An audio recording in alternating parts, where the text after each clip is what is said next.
Hello everyone, আসসালামু আলাইকুম। কি অবস্থা, কেমন আছেন সবাই? আশা করি সবাই অনেক অনেক ভালো আছেন। তো আজকে আপনাদেরকে দেখাবো কিভাবে আপনারা ড্রোন ছাড়া ড্রোন শট নেবেন। তো আমি কেন এত কষ্ট করে ড্রোন শট নেওয়ার চেষ্টা করতেছি সেটাই আজকে আপনাদেরকে বলবো। তো আমাদের বাড়ির পাশের জঙ্গলে আমি আসলাম, আইসা দেখি যে পলাশ ফুল গাছের মধ্যে প্রচুর পরিমাণ পলাশ ফুল ফুটে আছে। তো ভাবলাম এত সুন্দর করে যেহেতু পলাশ ফুল ফুটে আছে সেটা আপনাদেরকেও দেখাই। তো যেই বাবা সেই কাজ, তখনই মনে হলো যে আমার কাছে তো কোনো ড্রোন নাই, এত উপর থেকে আমি ভিডিও কিভাবে করব। তখনই আমার মাথার মধ্যে একটা আইডিয়া চলে আসে। আমি বাড়ি থেকে একটা বাঁশ নিয়ে আসি, বিশাল লম্বা একটা বাঁশ। তো এরপরে আমার ক্যামেরাটা বাঁশের আগার মধ্যে বেঁধে নিয়েছি। তো বেঁধে নেওয়ার পরে বাঁশটা আমি উঠাতে গেছি, পরে দেখি যে অনেক ভারী, যার জন্য আমি একা উঠাতে পারতেছিলাম না। তো এরপরে আমি এবং আমার ক্যামেরাম্যান দুইজন মিলে বাঁশটা উপরে উঠিয়েছি।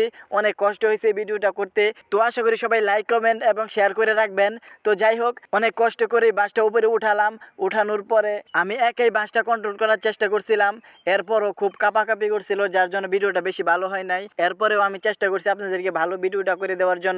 দেখেন কত সুন্দরভাবে পলাশ ফুল ফুটে আছে, অনেক সুন্দর লাগতেছিল আমার কাছে দেখে। আর নিচে দেখেন কি পরিমাণ পলাশ ফুল পড়ে আছে, দেখে মনে হচ্ছিল ফুলগুলি যেন কেউ বিছিয়ে রেখেছে, এত পরিমাণ ফুল পড়ে আছে নিচে। তো গাছের উপরে দেখেন আপনারা কত সুন্দর সুন্দর ফুল এবং কত পরিমাণ ফুল ফুটে আছে। একসময় এই পলাশ ফুলগুলো অনেক কুড়াতাম, এগুলো দিয়ে মালা বানিয়ে আমরা খেলতাম। একসময় এই পলাশ ফুলগুলো আমরা প্রচুর পরিমাণ কুড়াতাম এবং এই ফুলগুলো দিয়ে আমরা মালা বানিয়ে খেলতাম। কিন্তু আগের দিনগুলি এখন আর নেই। আজকালের ছোট ছোট ছেলেমেয়েরাও মোবাইল নিয়ে ব্যস্ত, যার জন্য এইসবের প্রতি তাদের কোনো আগ্রহ নেই। তো অনেকদিন পরে আজকে পলাশপুর গাছের নিচে আসছিলাম, এসে যখন দেখলাম এত সুন্দরভাবে ফুল ফুটে আছে, সত্যি আমার মনটা খুবই ভালো লাগলো। ভাবলাম এই ভালো লাগার সময়টা আপনাদের সাথেও শেয়ার করি, যার জন্য এই ভিডিওটি করা।